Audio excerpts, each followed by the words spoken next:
We'll continue to monitor everything that is happening in Hanoi, Vietnam tonight, and keep these live images on the screen. The President's Summit is meant to avert a possible war on the Korean Peninsula. But on the other side of the planet, war is looking more likely by the day. In Venezuela, the socialist government of Nicolas Maduro is falling apart, and more voices in the U.S. suggest it is our duty to launch a military intervention to overthrow him. Consequences be damned. David Tafuri is an international lawyer and former advisor to Barack Obama's presidential campaigns. He joins us tonight. David, thanks very much for coming on. Thanks for having me. So let me ask you the question of Venezuela that I've asked you of Syria and of Yemen and of Libya and of Iraq. How is it in America's interest directly to effect regime change, to overthrow the government of Nicolas Maduro? Well, I don't agree with you that many people in Washington are calling for the U.S. to intervene right now. It is, but the U.S. does. I don't know where you are right now. Come back to Washington. You can hear I'm in New York. I just left Washington yesterday. But I do think that this administration would like to see regime change, and through sanctions and other sort of soft power techniques is pushing for regime change, and I think that's appropriate. The problem in Venezuela is a completely failed state. It has an authoritarian dictator who's plunged the country into complete desperation. And that's creating a very negative humanitarian situation. It's creating refugees who are fanning out all over South America, Latin America. Some of them are going to come here to the U.S. More refugees have applied for asylum in the U.S. than from any other country this year. It's a problem for America, and it's a problem for this hemisphere.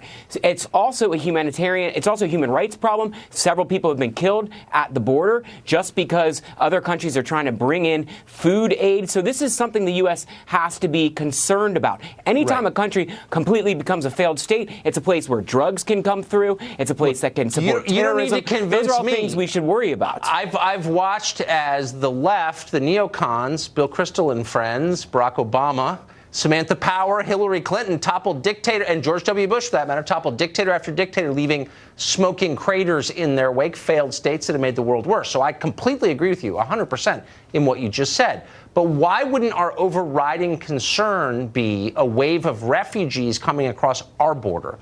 Pretty much the last thing we need in a country with as many problems as we have. Why shouldn't that be job number one, prevent a wave of refugees from coming to our country?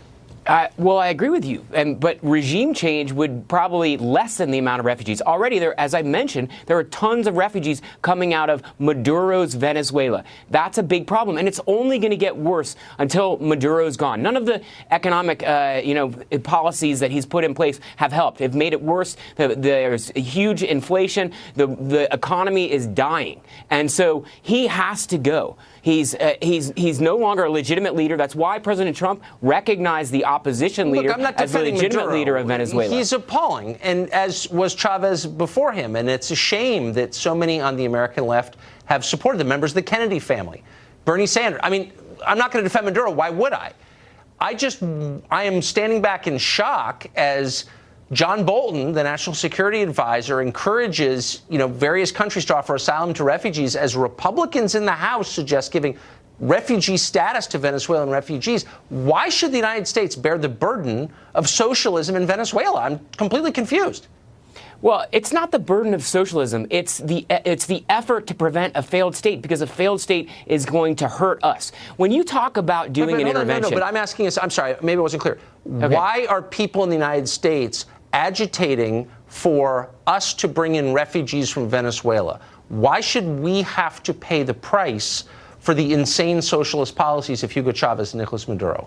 I don't understand. Well, America has a history of bringing in refugees. We shouldn't always have to shoulder the burden. It should be countries all over the world. Refugees should be accepted all over the world. There's lots of reasons why you need to have refugees to be able to go somewhere else. I mean, it's a humanitarian reason. You also want to support, but let me just finish. You want to support that. You want to support political dissidents who are pushing for a country to become a democratic country, to become a pro-Western, pro-American country. So when those dissidents end up having their lives threatened because they talk positively about America, because they cooperated with America, and they have to leave, they're running for their lives, they need somewhere to go. That's how we encourage them. That's how we encourage them to support our policies. Are we still pretending that democracy? Look, I despise the Venezuelan government. I think they're evil. Okay, so I just want to be clear. We agree on that. But why are we pretending that the goal for every country around the world should be democracy? Do we want it in Jordan? Do we want it in Saudi Arabia? I mean, that is like a 2003 talking point that has turned out to be ridiculous. We don't want democracy in every country around the world. That shouldn't be the goal. What are you talking about?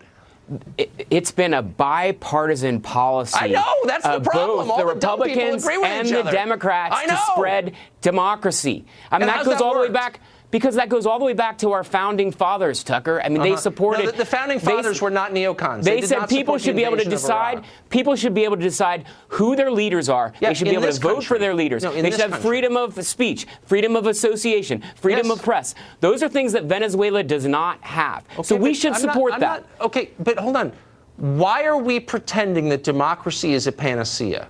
We know from the experience in Iraq, where we topple the dictator and impose a democracy on the population, that it did not work at all. And the main effect, according to the new report from the Army War College, was to make Iran more powerful. So, like, the democracy talking point, don't you think it ought to go to, I'm just pulling this out of the air, the dustbin of history at this point, or no? It's like someone said, democracy is the worst form of government except for every other one.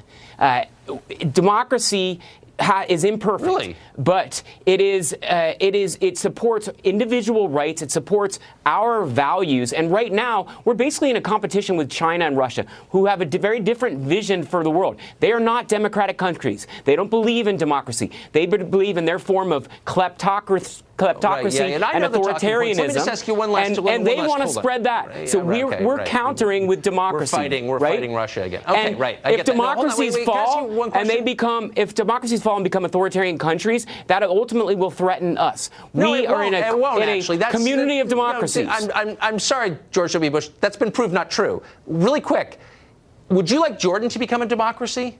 It's a dictatorship now. It's run literally by a king. Okay, it's a police state. Do we want to have free and fair elections in Jordan tomorrow? Who would that be good for? Well, let's see, nobody.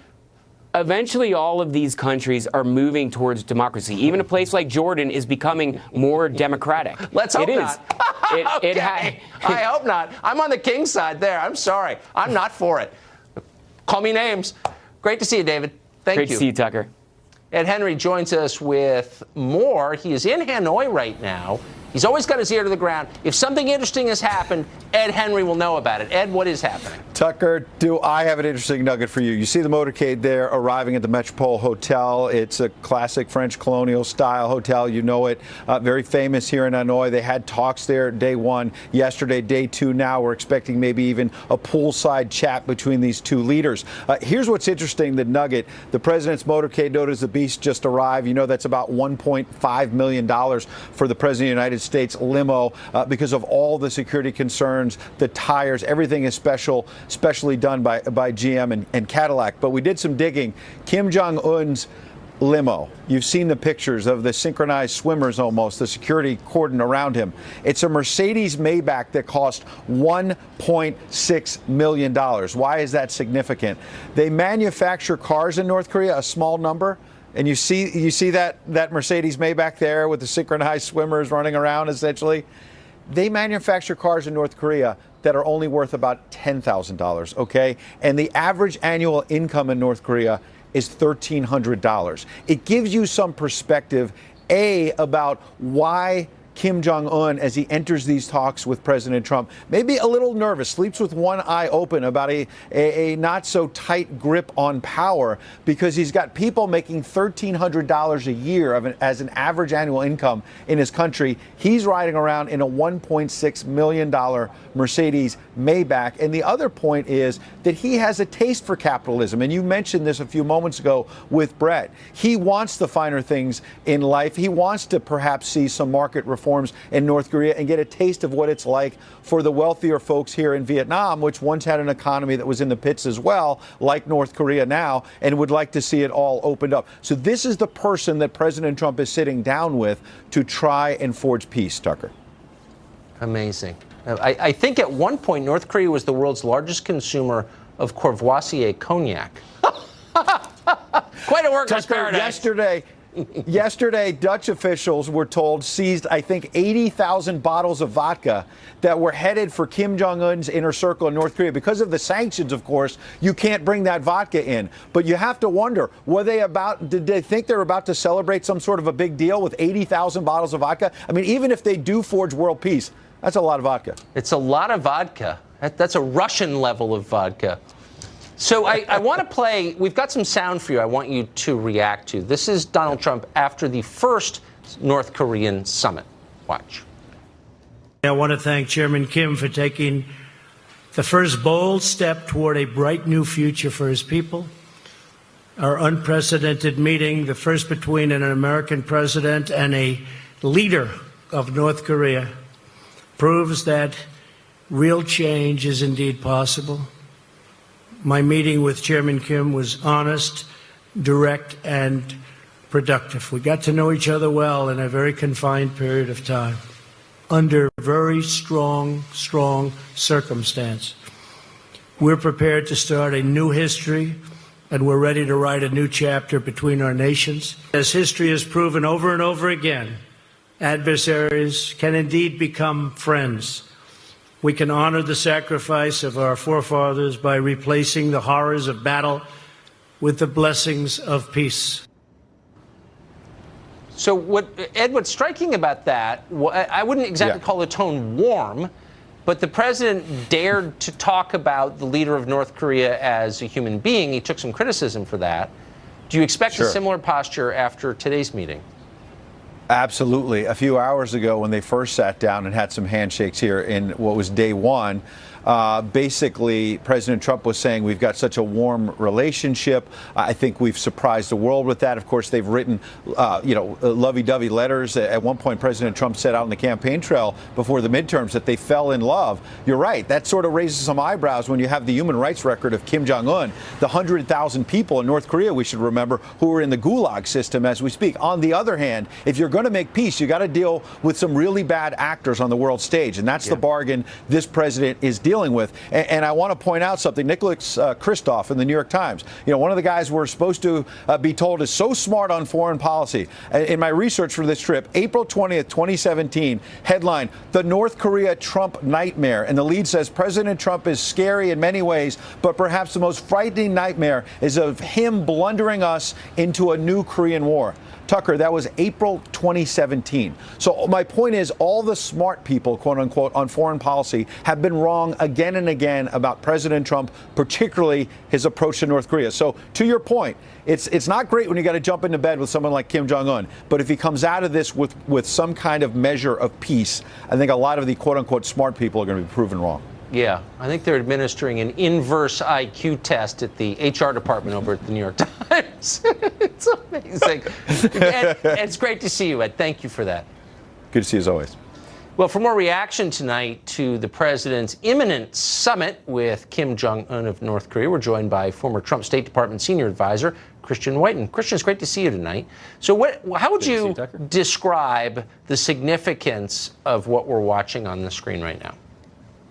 Well, it's a big deal. It may not be quite as big as some people are making. There are a lot of sort of weird expectations out there. A lot of people who've said, and they said this when Kim went to Singapore too, like, oh my God, he's going to see almost capitalism in Hanoi and he's going to want this for his people. I really don't think that. He actually went to a fancy boarding school in Switzerland before when he was young. He's seen parts of the world. He knows that his system doesn't deliver for his people. He doesn't actually care about that. I mean, he is at the end of the day a dictator. Similarly, you're seeing expectations, people who are saying that Donald Trump has already lost. He's given up on total denuclearization, that he's going to just accept some peace deal for the appearance of it, consider that some big victory. I don't think that's realistic either. I think Donald Trump wants to win, not in sort of a PR photo op sense, but in a real way. So, I think some of the expectations are wrong. What they really are going to probably do is try and work for some incremental steps at disarmament, including things like, boring things, inspections,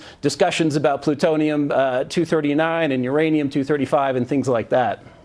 So do you think, that's the benchmark that you would set for victory if tomorrow or whenever this finishes, we're told that they have agreed to some sort of inspection regimen and future talks, that's a win.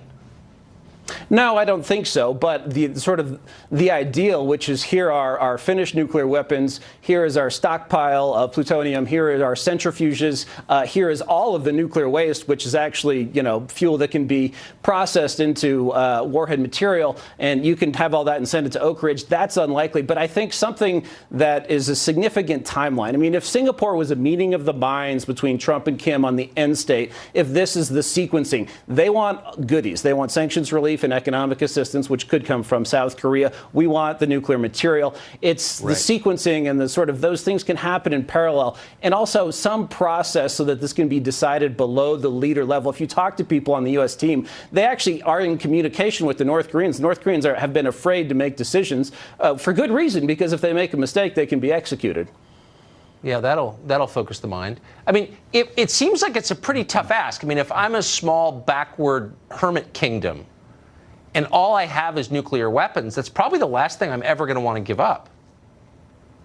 Yeah, exactly right. And, Kim, they have a big army, but we saw with one defector who crossed the DMZ. I mean, these are young men who are on the brink of starvation often. They have to pay for their own uniforms. This is not an army that's going to march into South Korea or that could actually defend North Korea from a conventional war. They've seen what our weapons can do in other places. I'm not trying to defend what they've done or the way they run the country, but yes, what's the difference between North Korea and another sort of poor, dumpy dictatorship like Belarus? Well, it's their nuclear weapons. That's their one chip in the game, and they're not going to give it away flippantly. Yeah. What do you think China wants? China, I think has always appreciated North Korea. They've said that they don't want North Korea to be nuclear. I don't necessarily believe that. They know those nukes are never going to be used on China. It's sort of like their eccentric little cousin that causes problems for their enemy, which is us. A buffer. I think the Chinese know we're not going to invade Asia with the 28,000 guys we have in South Korea. You'd have to add 2 zeros to that number to be a significant force to invade the Asian mainland. So I don't believe that they need North Korea as a buffer. I think they like it as a distraction. It distracts the world. It makes sort of North Korea enemy number one instead of China.